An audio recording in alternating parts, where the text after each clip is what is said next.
First came the pain in her neck. It was like her consciousness gradually returned through the doorway of that pain. Soon she felt something cool and hard against her shoulders and back. She realized she was lying on the floor in an unnatural posture. She tried to move her arms and legs, but couldn't. She slowly opened her eyes. Her hands were bound behind her, her ankles tied together with some metal restraint. She felt vaguely nauseous, but this passed after a while.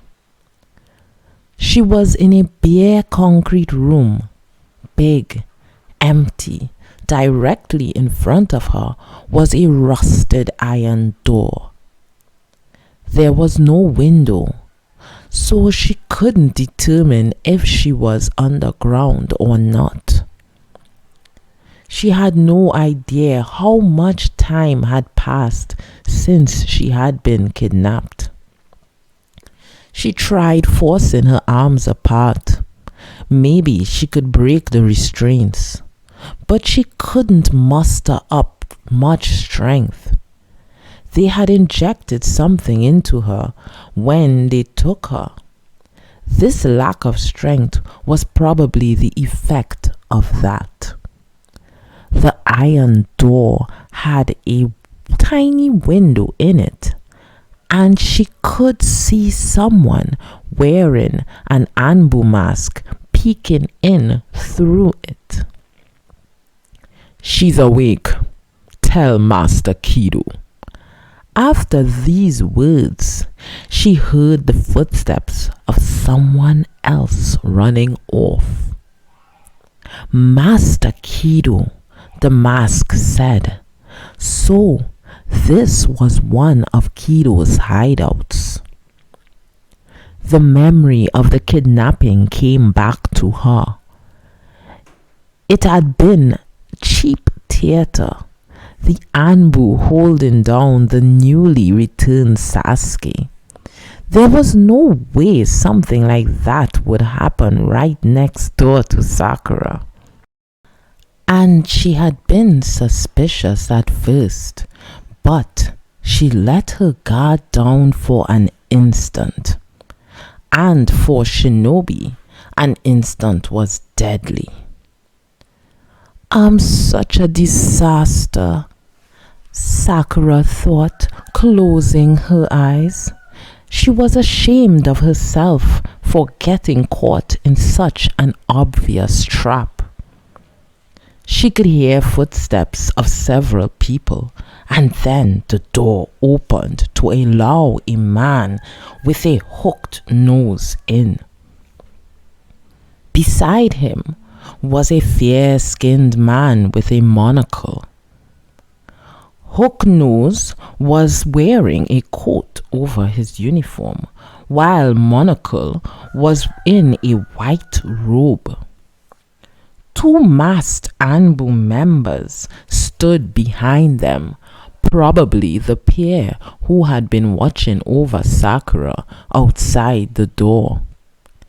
"So you're Kido then?" Sakura said to Hook Nose haltingly. "I am. Haruno Sakura. You don't happen to know where Uchiha Sasuke is?" "Where Sasuke is? I'd like to ask you the same thing." Her posture made it hard to speak. She was on her side like a caterpillar, with her interlocutor looking at her. The humiliation made Sakura's eyes hard. "So you're the one who cobbled together the fake Sasuke and sent him out, huh?" "I am," Kido said. "I thought doing so might make him return to the village, but he has not. which is why we kidnapped you. To make Sasuke come back to the village? You kidnapped me? Sakura thought. You're his classmate. Same team. Friends who fought together in the Great War, yes? Once he hears that you've gone missing, he will come back. I don't know. Sasuke's incredibly cool. Just me going missing? He won't.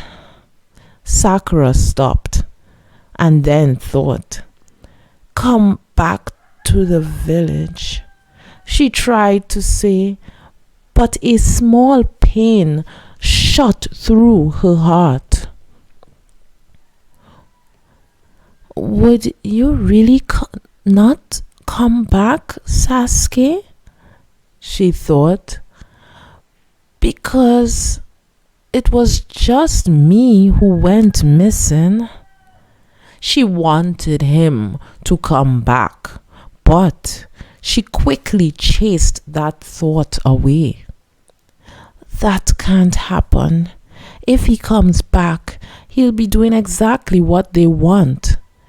He should definitely not come back. But if he doesn't come back, then that means that he's not particularly worried about me. Sakura was torn between her yearning for Sasuke and her fear for his safety. If he doesn't come back, Kido continued, it's quite simple.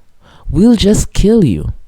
When he hears your body's been found, even that man will come home, at least for the funeral. In that case, go ahead and kill me now. She figured she'd give herself over to her anger and try ripping off her shackles, but she still couldn't muster enough strength. I think it would be best if you refrained from doing anything reckless, Monocle said, most likely the medical ninja Magire. The injection in your neck was a drug that makes it difficult to knead chakra while simultaneously numbing your muscles.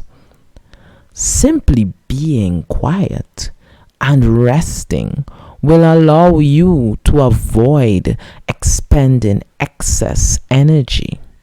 That is all.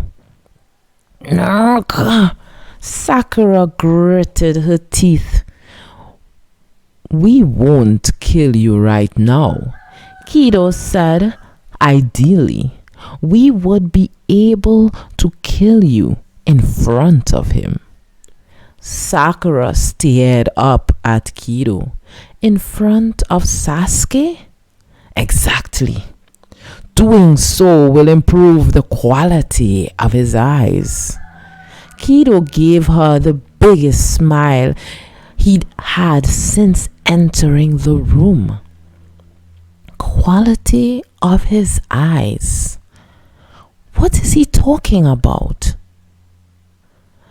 The Uchihas are a deeply loving clan, Kido remarked, malicious smile still playing on his lips. I'm sure you also know that the nature of this love has granted the Uchihas strong eye powers, yes? She said nothing. Anyone would grieve and lament if a precious family member, a friend, a lover were to be killed before their eyes.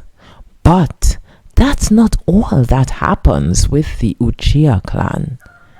Their grief is so deep that it acts on their optic nerves and gives their eyes power. she managed to keep herself from gasping.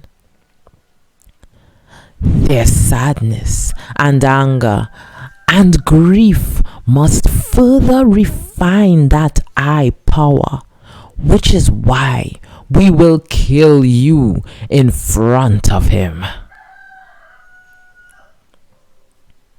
Sakura took a deep breath. And doing that, what are you trying to? A Sharingan drug. Kido told her, we're going to use his eyes as the ingredients to make a drug. A drug that will allow anyone to use the Sharingan. We'll sell it. His throaty laugh crawled along the concrete floor.